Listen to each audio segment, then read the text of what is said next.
The sound of laughter still echoes in my memory, mingled with the sweet scent of frosting and candle wax. It was the kind of laughter that usually wrapped around me like a blanket, a comfort I had always believed would last forever. That night, the room glowed with soft golden light, bouncing off the walls and the faces of those I loved, faces that seemed safe. The cake sat in the center of the table, its flames dancing in celebration of my life. But in the middle of that warmth, something cold crept in. A shadow moved through the noise, deliberate and heavy.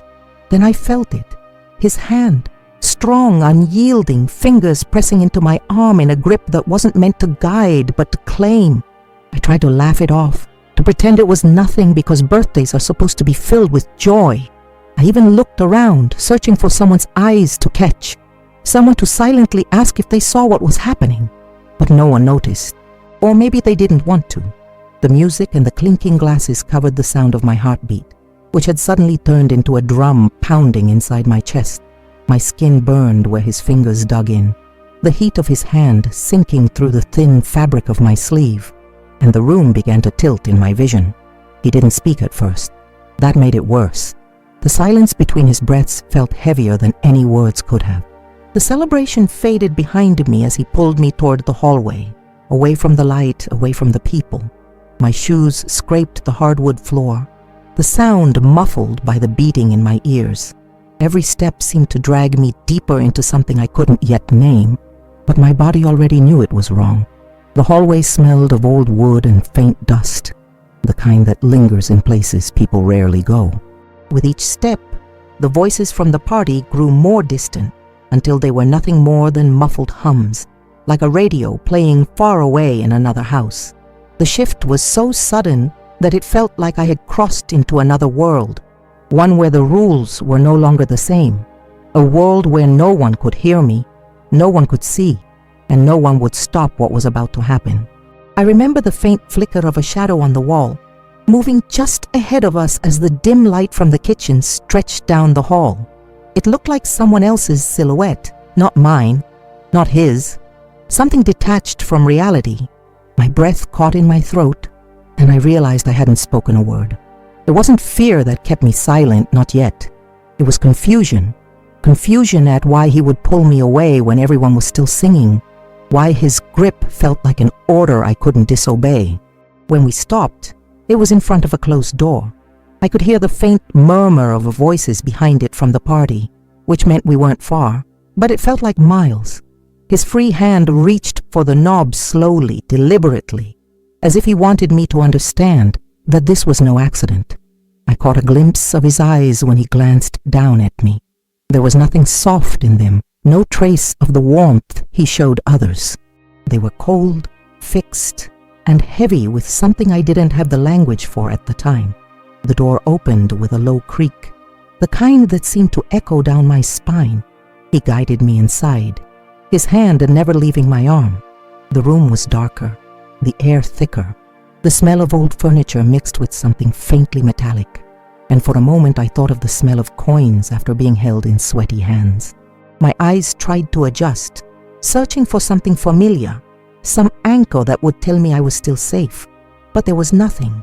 I could still hear the party, but now it was muffled, a distant reminder of the life I had just been pulled away from. My gaze darted to the door, still slightly open, the strip of light from the hallway cutting across the floor like a thin lifeline. But before I could take another step, the door closed with a click that seemed far louder than it should have been. The sound sealed the room and trapped the air inside, making it heavier. My arm throbbed where his fingers had gripped it, the skin already tender beneath the pressure. I thought if I stayed still enough, if I didn't move, maybe nothing bad would happen. But his stillness wasn't peace. It was calculation. The way he looked at me was not the way someone looks when they care. It was the way someone looks at something they've already decided belongs to them. The kind of look that strips away the room, the people, the occasion, until there's nothing left but you and the weight of their presence. Even now, decades later, I can feel that exact moment pressed into my memory, the moment when joy turned into dread without warning, when the singing and the smiles blurred into the background, and the grip on my arm became the only thing that was real. That was the night I learned how quickly safety can vanish, how fast a celebration can become a prison. And once you feel that shift, you never forget it. Not ever. My name is Helen Parker. I am 72 years old now, and I live in a small town deep in the heart of Texas. It is the kind of place where strangers are rare, and everyone knows not only your name, but your family history. The streets are lined with weathered brick buildings and faded shop signs, some of them untouched for decades. Life here moves at a slower pace. People wave from their porches, gossip travels faster than the wind, and nothing ever seems to change. I've spent most of my life in this town, and for the past 30 years, I have worked as a seamstress. My hands have mended countless wedding dresses and hemmed more Sunday suits than I can count. The rhythmic sound of the sewing machine has been both my livelihood and my escape.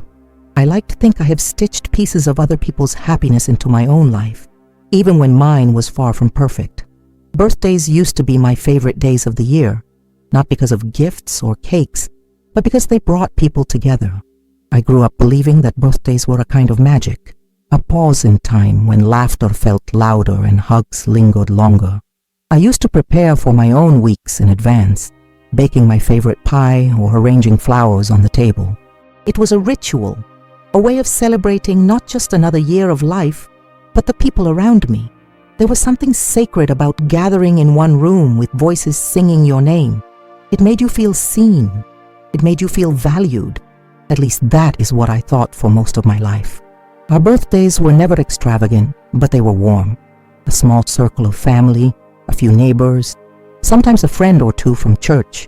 The smell of home-cooked food filled the air, and the table was always set with more than we could eat. My mother would hum while she prepared the meal, and my father would pour coffee into chipped porcelain cups after dessert. It was simple and familiar. I clung to those moments because in them I felt a sense of belonging. That sense would one day be shattered, but back then I believed it was unbreakable. By the time I reached my early 30s, birthdays had taken on a quieter tone. Life had settled into a routine. Work, church, the occasional community event. I still celebrated, though the parties were smaller. Sometimes just a cake on the kitchen table and a few candles to blow out. Still, I cherished those moments. I cherished them because they felt safe. They reminded me of the little girl I used to be, the one who would run barefoot in the yard, hair tangled by the wind, not yet aware that the world could turn cruel without warning. In small towns like ours, there is an unspoken expectation to maintain appearances. People wave and smile, even if their lives are unraveling behind closed doors. I knew that better than most. I had learned early on how to present the version of myself that people expected to see. The polite smiles, the steady voice, the nods of agreement during church sermons. I was careful, always careful, because in towns like this, secrets have a way of bleeding into the open if you let your guard slip.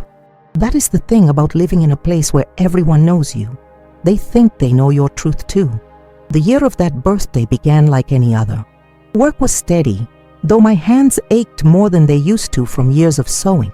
The weather had been kind that summer. Long, warm days with a breeze that smelled faintly of honeysuckle. My friends at church had been teasing me about getting older, joking about gray hairs and slower steps. I laughed with them, but a part of me felt the weight of time settling heavier on my shoulders. Still, I was determined to make that birthday special in the quiet way I always did. I had baked a cake myself, even though the celebration would be small. I had picked fresh flowers for the table and set out my best tablecloth, the one my grandmother had embroidered by hand. That morning I woke with the kind of lightness you feel when you believe the day ahead will be good. I made coffee, opened the windows to let the breeze in, and stood for a moment watching the town wake up. Cars moved slowly down Main Street. The bell at the church rang the hour, and somewhere a dog barked lazily. It was a snapshot of everything familiar, everything I thought I could rely on. I did not know that within hours, those certainties would be stripped away. The guests arrived in the late afternoon, bringing the usual laughter and polite chatter. I served coffee and slices of pie, and we sat around the table sharing stories. The room was warm with the kind of comfort that only comes from familiarity. At one point I remember closing my eyes for just a second, letting the sound of their voices wrap around me like a blanket. I did not realize then how much I would long for that feeling later, when even the sound of my own name would make my chest tighten. The candles were lit and everyone began to sing. Their voices rose together, smiling faces glowing in the candlelight.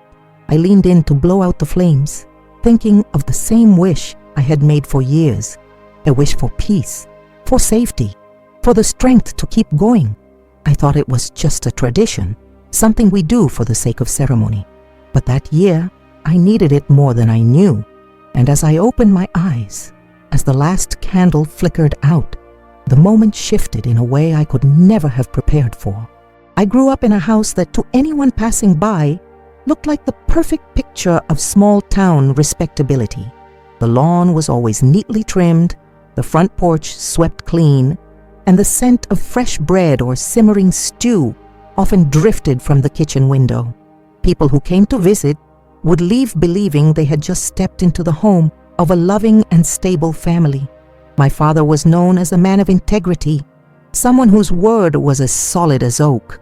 In church, he was greeted with firm handshakes, and at the hardware store, people would call his name across the aisle. My mother, with her quiet demeanor and tidy dresses, was seen as the perfect wife. She spoke little, smiled politely, and never allowed a hint of dissatisfaction to show in public.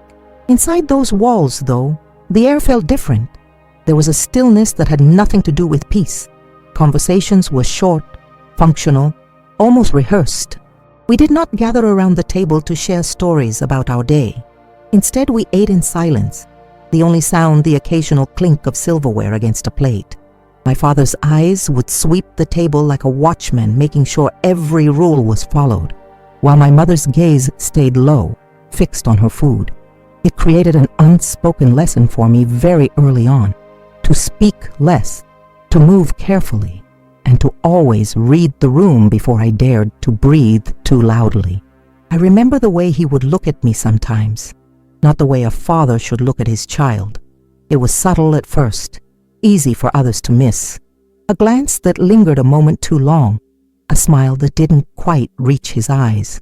When I was small, I thought it was simply his way of being strict, of making sure I was well behaved.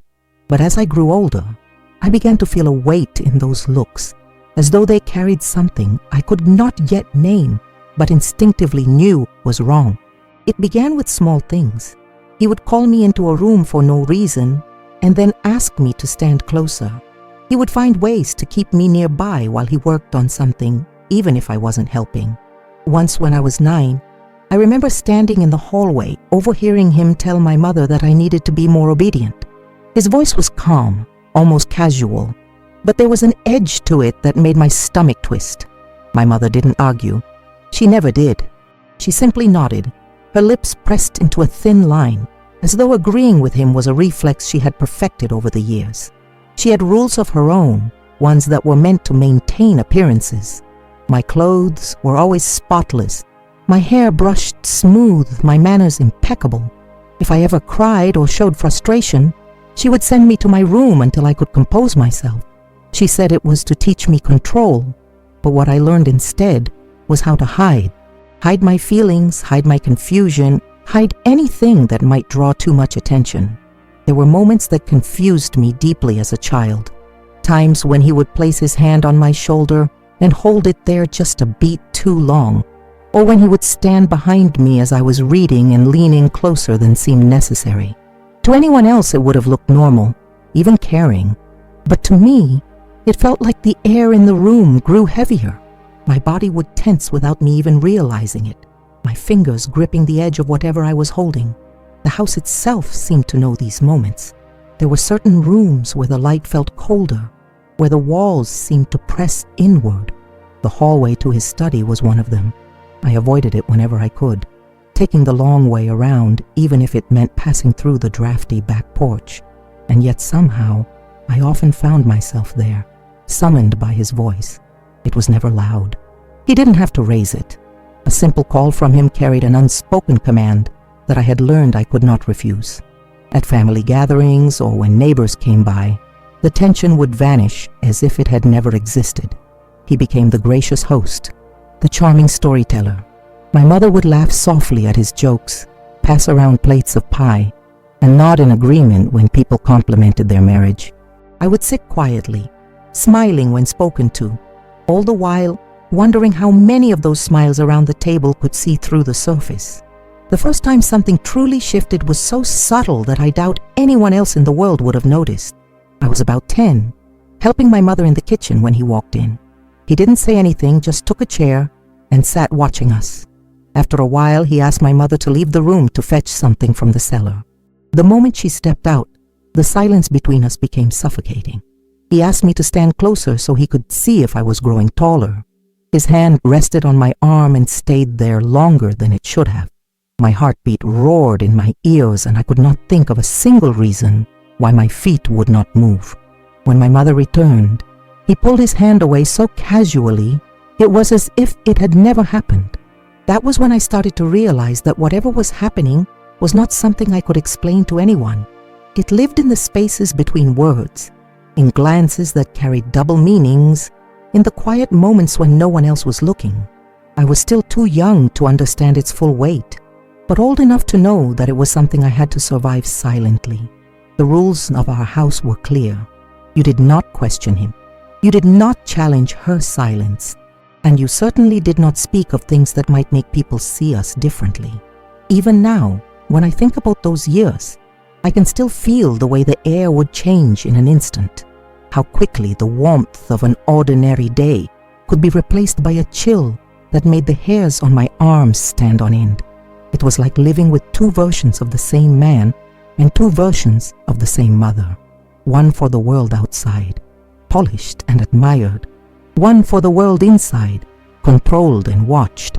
And I learned early that my role in that world was not to be heard, but to endure. The house was alive with sound. Laughter spilled from the kitchen. The clinking of plates and glasses mingled with the faint notes of a country song playing on the old radio in the corner.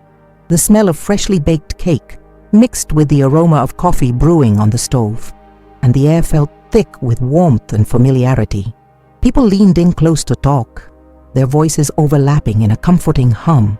My cheeks ached from smiling, my hands busy passing slices of pie and refilling cups. It was the kind of scene that looked perfect from the outside. The candles were already glowing on the cake, their flames flickering in tiny dances with each movement in the room. I could feel the heat from them against my face as I leaned in to hear someone's joke. My name was called and everyone began to gather around the table. Chairs scraped against the floor. Children's laughter rang out as they jostled for a spot to see the cake better. I took my place at the head of the table, trying to soak in the moment. I wanted to hold on to it, to feel that sense of celebration wrap itself around me like a warm shawl. The singing began, loud and a little off-key, but full of joy. Faces shone in the candlelight, and for a fleeting second I felt completely safe. I closed my eyes to make my wish, a quiet prayer I had whispered year after year for peace and safety. When I opened them again, I caught sight of him across the table. His eyes were fixed on me, the kind of stare that was meant to hold and control. My stomach tightened instantly. As the last notes of the song faded, I bent forward to blow out the candles. The crowd erupted in cheers and applause, but before I could take a breath, I felt it. His hand on my arm, firm, possessive, pulling. It was not the gentle tug of someone guiding you through a crowd. It was a command disguised as a gesture. My body stiffened as he leaned slightly closer, his voice low enough that only I could hear. Whatever he said was lost in the pounding rush of blood in my ears, but the tone alone was enough to make me follow without question. We began to move through the kitchen, weaving between people who were too caught up in conversation to notice us slipping away. My shoes slid slightly on the worn linoleum, and my heart beat harder with each step toward the hallway. The warmth of the kitchen faded as the cool, stale air of the corridor wrapped around me. The voices behind us grew softer, distant, until they became nothing more than a muffled echo. The hallway felt longer than I remembered. The light from the kitchen reached only part way down, leaving the rest in shadow.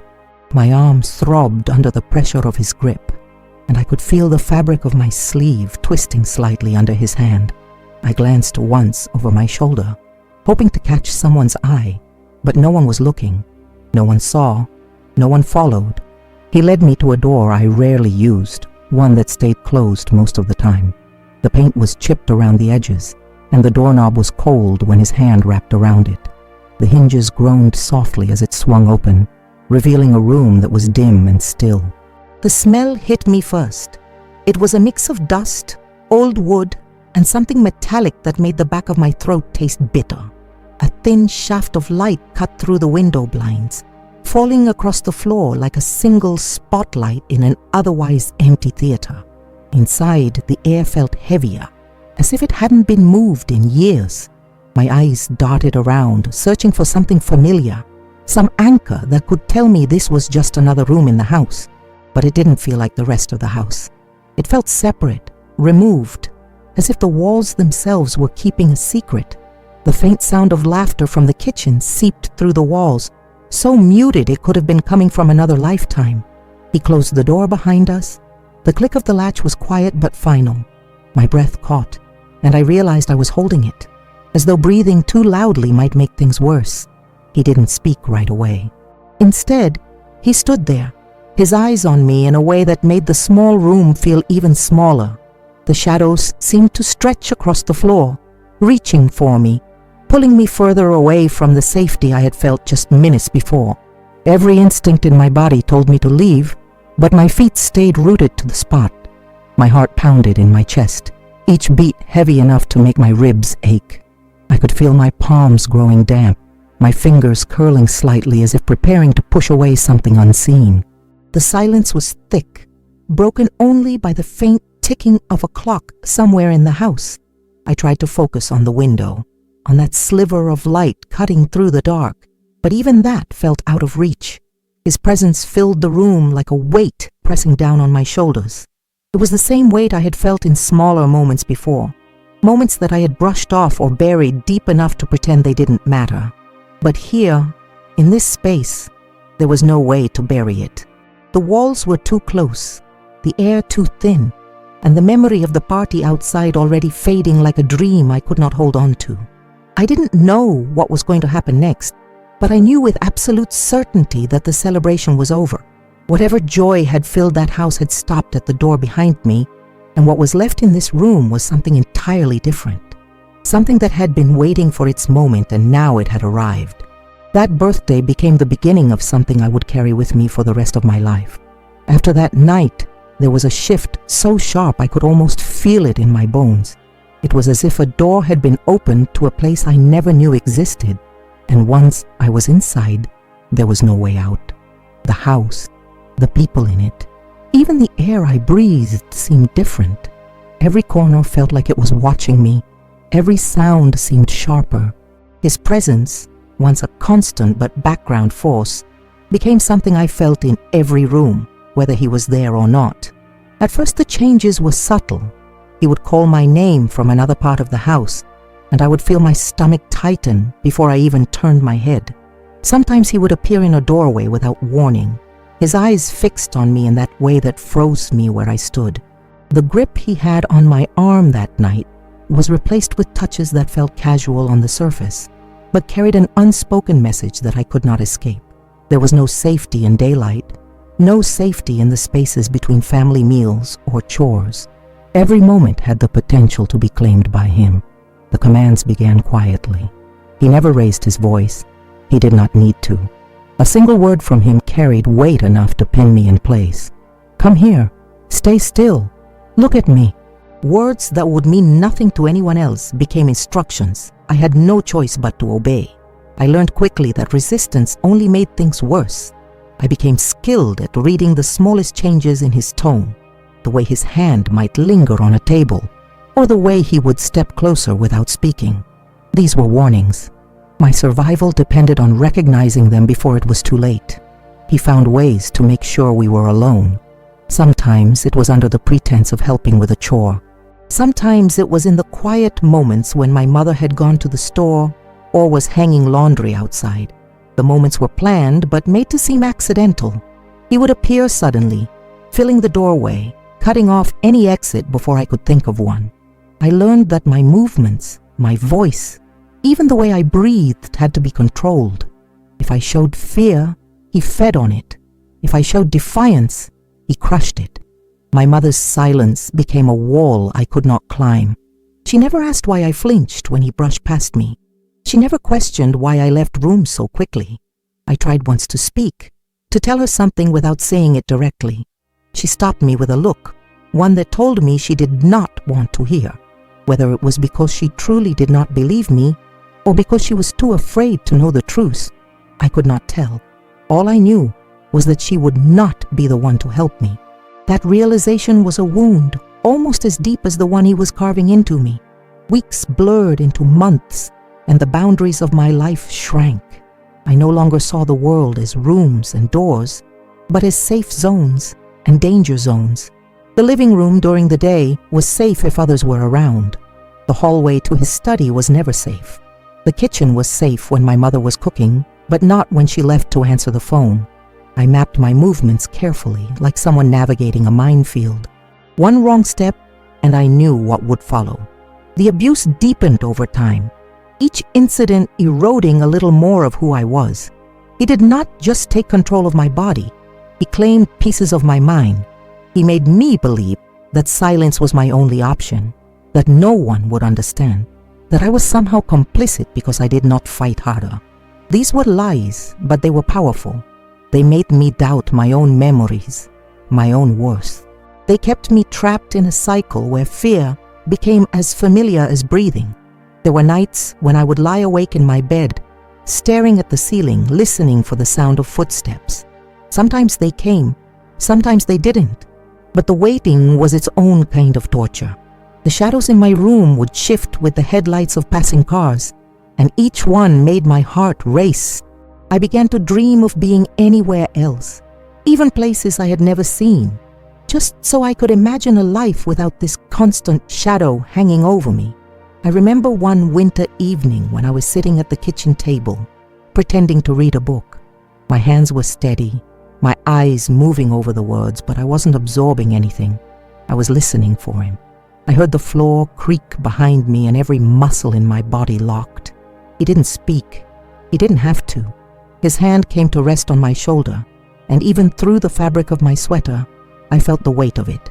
My breath stopped in my chest, and for a moment the only sound in the room was the ticking of the clock on the wall. When he finally walked away, I felt the ache in my muscles from how rigidly I had been sitting. The isolation was complete.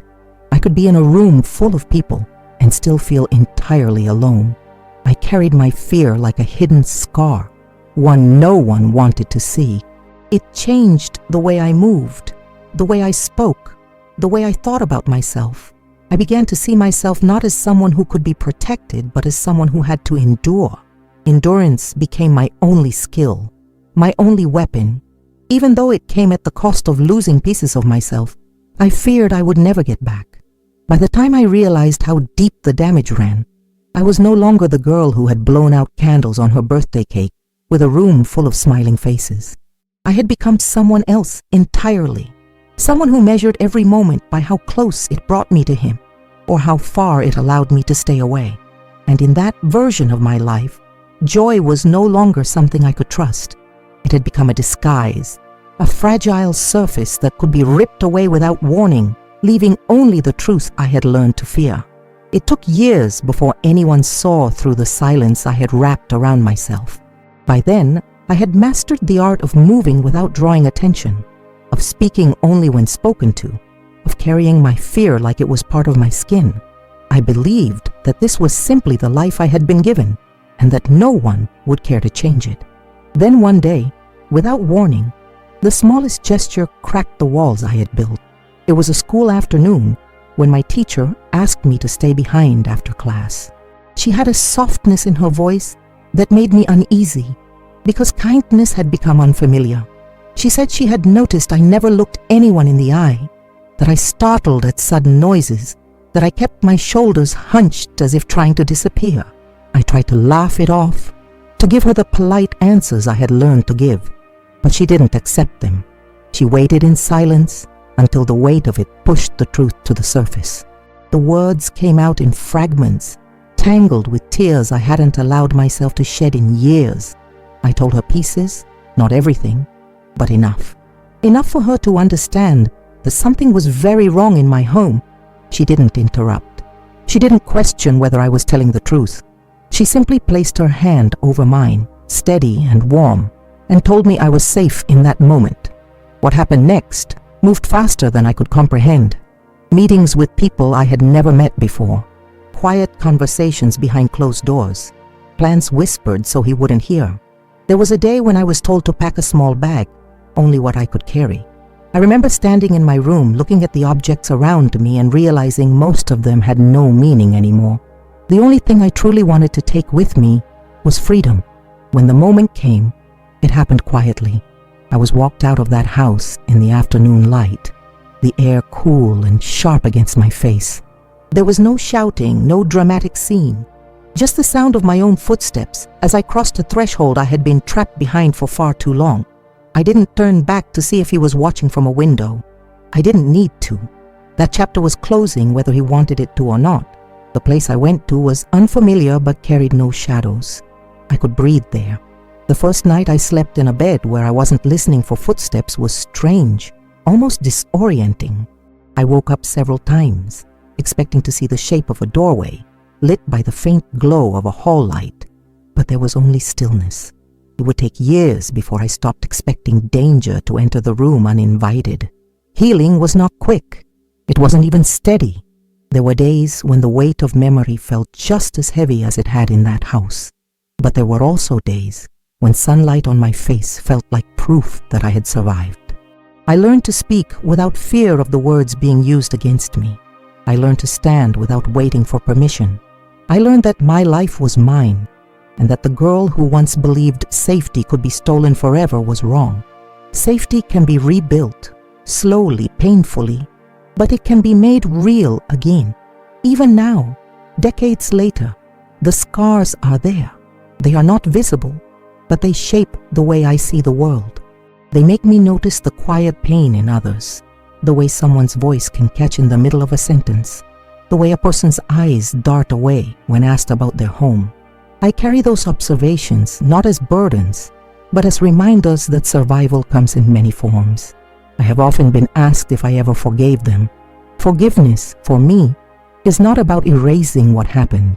It is about refusing to let the past control the rest of my life. I do not carry their actions into my future, but I do carry the strength I built in their shadow.